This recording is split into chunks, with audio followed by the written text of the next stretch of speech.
Witajcie w kolejnym odcinku. Tym razem wybieramy się na weekend do stolicy Irlandii, Dublina. Startujemy z niewielkiego lotniska w Liverpoolu na pokładzie Ryanair. Sam lot trwa zaledwie pół godziny, bo odległość między tymi lotniskami to około 200 km. Samolot dopiero co wzniósł się w powietrze, a już trzeba było lądować w Irlandii. Zapraszamy! No i jesteśmy, wylądowaliśmy po półgodzinnym locie i teraz na samym lotnisku najwygodniej jak dojechać to najprościej taksówką. No ale to jest najdroższe, więc my wybieramy Leapcard. Karty dla turystów, dla całą komunikację i z lotniska można bez problemu dojechać do centrum Dublina. Karta ta będzie kosztowała 18 euro za 3 dni. Wybieramy kartę tak, żeby na spokojnie poruszać się tam i z powrotem też na lotnisko. No i karta kupiona, czyli 18 euro. Tak to właśnie wygląda ta karta. Za 18 euro to jest na 72 godziny. Teraz musimy poszukać autobusu. Dublin to stolica i największe miasto Irlandii, położone na wschodnim wybrzeżu wyspy. Mieszka tu około 600 000 osób, a razem z aglomeracją prawie 2 miliony. To miasto łączy historię z nowoczesnością. Obok średniowiecznych katedr i georgiańskich kamienic znajdziemy nowoczesne dzielnice biznesowe. Dublin słynie z bogatej kultury, muzyki na żywo i tętniących życiem pubów. To tutaj urodził się James Joyce i Oscar Wilde, a Guinness stał się światową marką. Dziś Dublin przyciąga turystów wyjątkową atmosferą i gościnnością mieszkańców. Dojazd z lotniska zajmuje około 40-50 minut autobusem. Autobus linii 16 albo 41. Pójdziemy sobie teraz do Trinity College, zobaczyć tą oryginalną harfę, no i samą bibliotekę. I wchodzimy na teren college'u. No i jesteśmy. Jesteśmy w Trinity College, jednym z najsłynniejszych college'ów w Dublinie. Uczelnia została założona w XVI wieku i do dziś jest symbolem irlandzkiej edukacji.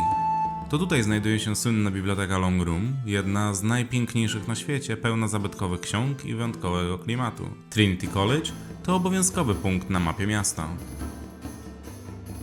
I my kierujemy się teraz w stronę biblioteki. W sercu Trinity College znajduje się biblioteka, a jej najsłynniejszą częścią jest Long Room, czyli wielka sala. To jedno z najbardziej rozpoznawalnych miejsc w całym Dublinie. Powstała na początku XVIII wieku i ma niemal 65 metrów długości. Wysokie, drewniane regały wypełnia ponad 200 000 najstarszych książek, a zapach starych woluminów i półmrok tworzą niezwykłą atmosferę.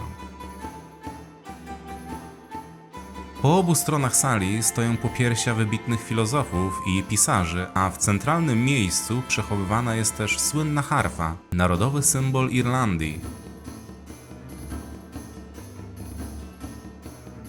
To właśnie w tej bibliotece można zobaczyć również księgę Skells, bogato iluminowany manuskrypt z IX wieku, jedno z najcenniejszych dzieł sztuki średniowiecznej.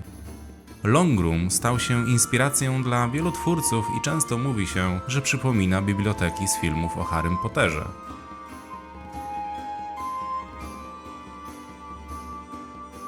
Dziś odwiedzają go turyści z całego świata, żeby choć na chwilę poczuć się jak w świątyni wiedzy i historii. No i standardowo wyjście przez sklep z pamiątkami. Niestety książki wszystkie są, większość książek jest w renowacji. 200 000 książek ogólnie potrafi tam być. Na tą chwilę jest około 16 000 książek tylko. Cała ta biblioteka, wszystko to zostanie zamknięte w przeciągu roku lub dwóch. Cały ten budynek, cała biblioteka będzie restaurowana i dopiero będzie otwarte w okolicach 2030 roku. Także trochę trzeba będzie poczekać. Jesteśmy pod kolejnym symbolem Dublina, czyli Molly Malone, na temat której powstała piosenka. Mówi się, że jest to pani, która za dnia sprzedawała ryby, a natomiast wieczorem sprzedawała nie ryby. Przed nami dubliński City Hall, czyli ratusz. To jeden z najlepszych przykładów architektury georgiańskiej w mieście. W środku znajduje się imponująca rotunda z kolumnami, ale nawet z zewnątrz robi duże wrażenie i podkreśla historyczny charakter Dublina. A oto katedra Chrystusa w Dublinie, najstarsza katedra w mieście. Jej początki sięgają XI wieku, gdy powstała jako świątynia wikińska. Z zewnątrz wyróżnia się masywną wieżą i charakterystycznym mostem łączącym ją z dawnym klasztorem. Zbliżamy się do najbardziej znanego, najbardziej rozpoznawalnego baru w samym Dublinie, czyli Temple Bar. Tak to wygląda za dnia, także czy dzień, czy noc. Cały czas mnóstwo ludzi. to chyba najsłynniejszy pub w całej Irlandii, The Temple Bar. Charakterystyczna czerwona fasada to jeden z najczęściej fotografowanych widoków w Dublinie. Historia tego miejsca sięga XIX wieku, a dziś to prawdziwa ikona miasta. W środku znajdziemy ogromny wybór whisky i oczywiście Guinnessa, a niemal codziennie grana jest tu muzyka na żywo. The Temple Bar to pub turystyczny, zawsze pełen ludzi, ale mimo tłoku przyciąga swoją atmosferą i klimatem, którego nie da się pomylić z żadnym innym miejscem. To obowiązkowy przystanek, choć ceny są wyższe niż gdzie indziej. W końcu płacimy nie tylko za piwo, ale też za kawałek dublińskiej legendy.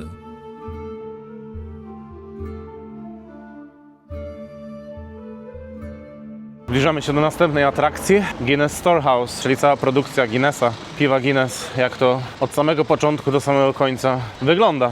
I tutaj można zobaczyć, tam u góry, w tym okrągłym, przeszklonym, 360 stopni jest widok i tam zakończymy nasze przejście przez całą produkcję ze szklanką Guinnessa w cenie biletu. I wchodzimy. So welcome everyone to the Guinness Storehouse, the home of Guinness.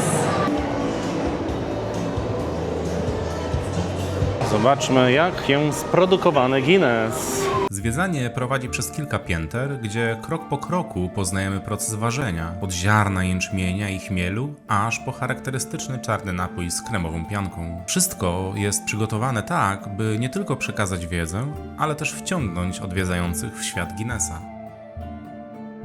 To miejsce, które łączy tradycję z nowoczesnością i pokazuje, jak piwo stało się jednym z symboli Irlandii. Odbędzie się degustacja. Dostaniemy po malutkiej pincie Guinnessa, a teraz możemy sobie posmakować, jak różne składy browaru pachną.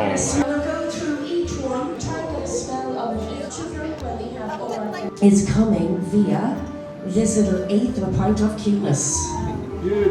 Beautiful indeed. Don't be offended if we do. Don't be offended if we don't. Either way, it's a compliment. To no cóż, na zdrowie.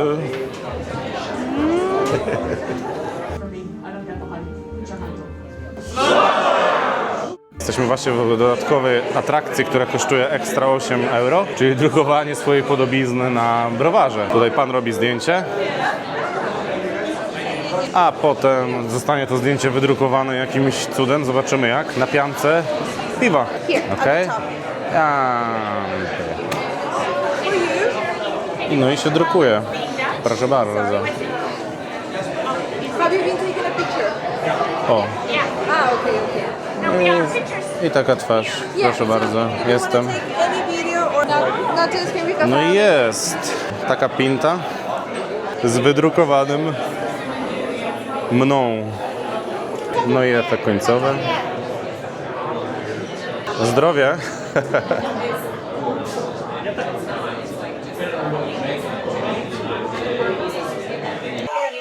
Koniec wycieczki po Guinness Storehouse i wbijamy do baru.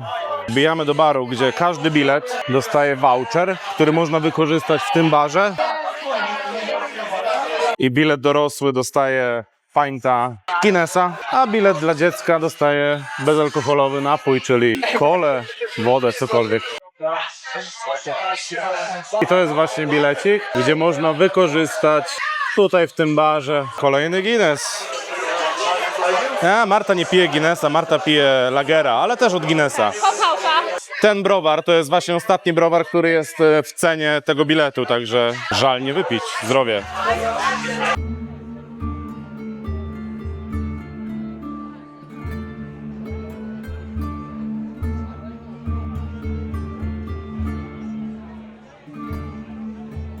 No i po Gravity Bar, czyli tam, gdzie byliśmy u góry z tym punktem widokowym. To jest tak naprawdę wszystko. Zeszliśmy teraz na dół 6 bądź 7 pięter. Teraz oczywiście przez sklep z pamiątkami. I kończymy wizytę w Guinnessie. Czy jest warto przyjść tutaj? Ja uważam, że tak. Mimo wszystko myśmy zapłacili 57 funtów za bilet rodzinny. Bilet standardowy, zwykły dla adulta kosztuje około 25 funtów, z czego minus tak naprawdę około 8 za browar, który jest za darmo tam u góry. Koniec końców wychodzi poniżej 20 funtów za bilet. Nie najgorzej, całkiem spoko. Można sobie zobaczyć cały proces, jak jest robione najbardziej znane piwo na świecie, czyli Guinness.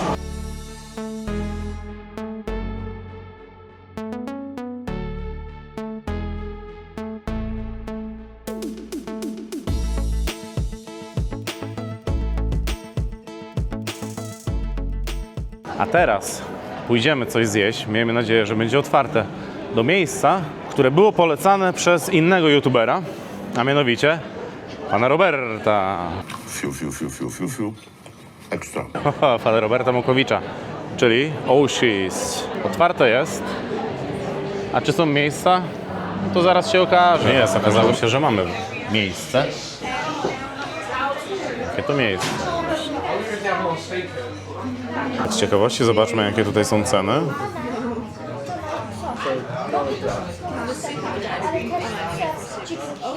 No i dobra, opuściliśmy lokal polecany przez pana Roberta Makłowicza. I cóż można powiedzieć na temat jedzenia? Przyzwoite i tanie, można powiedzieć, w porównaniu do 2 ulic dalej przy Temple Square. Moje kiełbasy, irlandzkie takie typowo jedzenie. Jeśli chodzi o smak, o przyprawienie tych kiełbas, takie jałowe dosyć. Paszę z kurczaka, z wątróbek kurczaka, a był ok, przyzwoity. Taki po prostu proper, jak powinien być. Fish and chips jakoś specjalnie to nie smakowało. I Marta miała, i inni uczestnicy wycieczki też. I jakoś niespecjalnie. Nikodem miał steka. Co było najlepsze w tym steku, to cena, bo kosztował 22 euro tylko. To nadal nie był super jakiś mega wielki stek. Tak czy inaczej, no spoko, cenowo. Ogólnie przede wszystkim knajpa ta wygrywa ceną. Jakby ktoś chciał posmakować irlandzkiego jedzenia, tak jak to zrobił Robert, przepraszam, pan Robert Makłowicz, to myślę, że tak. Tak jak mówię, ceny, przede wszystkim ceny. Co jeszcze chcemy zobaczyć? To portal. Jest to portal między Dublinem i Nowym Jorkiem. Gdy byliśmy w zeszłym roku w Nowym Jorku, tu możecie zobaczyć kartę z naszej podróży, kilka odcinków nagraliśmy, to ten portal jeszcze nie był czynny. On został otwarty parę miesięcy po tym, jak my byliśmy. Dokładne rzeczy na temat tego portalu to jeszcze powiem, jak będziemy przy nim. A teraz przechodzimy przez Halfpenny Bridge.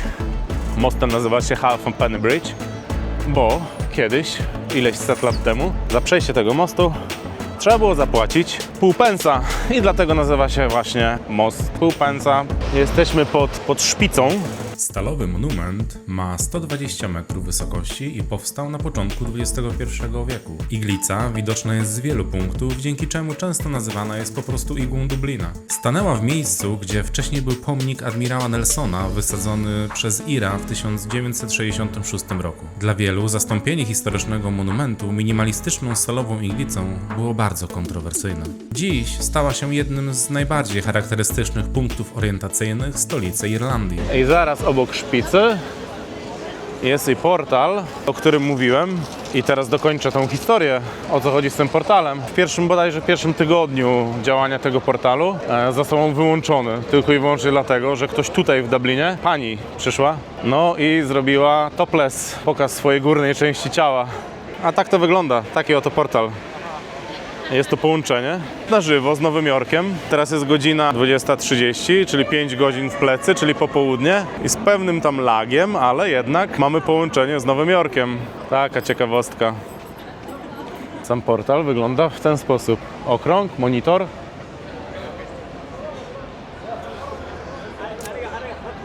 Z tyłu tutaj oczywiście jest informacja. Taki mniej więcej widok jest w kamerze. Teraz mamy portal, który prowadzi nas do Wilna.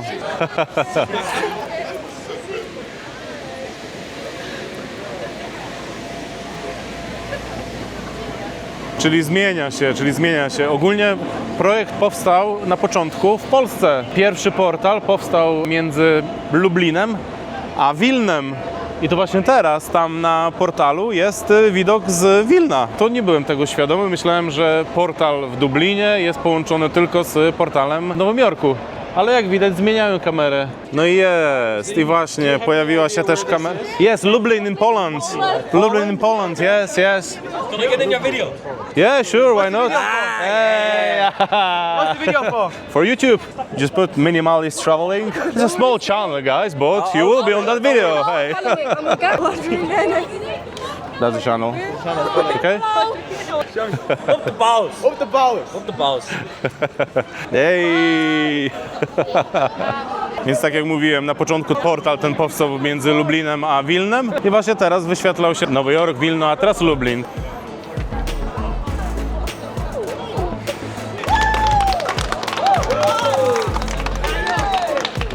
Taka atrakcja właśnie tutaj w Dublinie. Portal. Podobnie jak w Barcelonie wbijamy też zobaczyć świat iluzji. Co przedstawia sobą świat iluzji w Dublinie.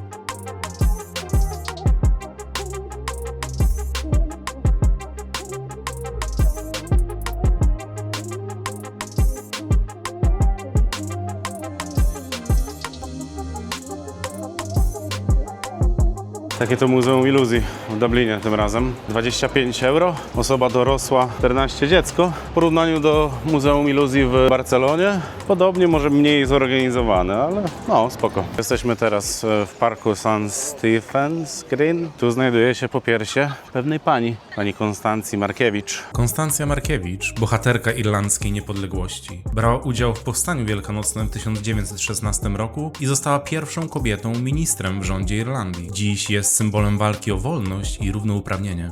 Jestem Polakiem, więc mam obowiązki polskie.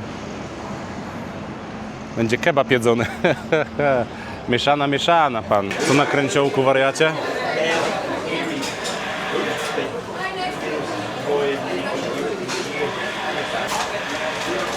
Zobaczymy, jak to będzie, co dostaniemy i jak to będzie smakowało w Dublinie. No i przyszedł taki wariat. No jest mieszany. Ta wołowina dobra. Kurczak też spoko. Co to jest? Dużo jest jakby tak było. Trzeba naprawdę gryznąć, żeby przebić się przez nie. To nie jest zamknięte. Cały plecak. Sos generalnie zabija smak wszystkiego. Bardzo dziwna ta buła. Ale co ja się tam kurwa znałem? Cóż można powiedzieć na tego kebaba? Dobra, spoko kebab. Gigantny. Tylko ta pita, czy co to było, ta bułka, taka, ani to przypieczone, po prostu tak zawinięte, w ogóle nie zamknięte od spodu, więc to wszystko mi wyleciało. I to kosztowało 13 euro. Nie mało, czy dużo? Nie wiem. Nie widziałem tutaj cen w Dublinie kebabów. Ale patrząc na ceny wszystkich innych rzeczy tutaj, do jedzenia, to chyba raczej taka normalna cena.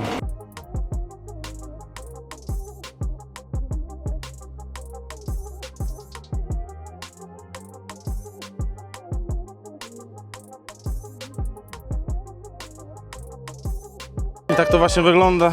Dublin standardowo jak zawsze. Nie wszystkie rzeczy obejrzeliśmy, bo nie da się, bo zamknięte. Powód jest, żeby tu wrócić. Tak czy inaczej, jest to koniec naszej dublińskiej przygody. No i cóż, żegnamy się i do następnego odcinka. Pozdro 600. Ej. Pa!